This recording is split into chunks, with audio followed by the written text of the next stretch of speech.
రాష్ట్రంలో తెలంగాణ రాష్ట్రంలోని ఆర్యవైశ్య సోదరులు అందరికీ కూడా నా యొక్క నమస్కారం.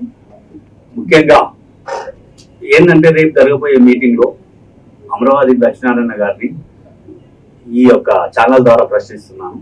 దయచేసి ఇప్పటికైనా మీరు 9 సంవత్సరాల అధ్యక్షునిగా కొనసాగిండు.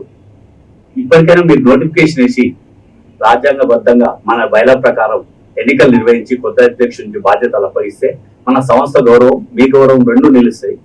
మీరు ఇప్పటికి కూడా ఇంకా 9 సంవత్సరాల తర్వాత కూడా ఉండడం అనేది భావ్యం కాదు. దయచేసి మీరు ఎన్నికలు పెట్టాలని మీకు అప్పీల్ చేస్తున్నా. ఒకవేళ పెట్టలేని పక్షంలో అందరు జిల్లా అధ్యక్షులు కూడా మరొకసారి ఆలోచించండి. ఎన్నికలు పెట్టడానికి మీరు ఆయన పైన ఫోర్స్ తీసుకురండి. రేపు నోటిఫికేషన్ వేయండి అని అన్ని జిల్లా అధ్యక్షులు చెప్పాల్సిన బాధ్యత ఉంది. వాళ్ళు చెప్పినప్పుడు జనం వస్తుంటారు, వచ్చిన వాళ్ళంతా ప్రశ్నిస్తే ఇంకా మనం సంస్థ దిగజారుతుంది. అంతకాని తీసుకోకుండా దయచేసి మీరే నోటిఫికేషన్ వేస్తున్నాండి.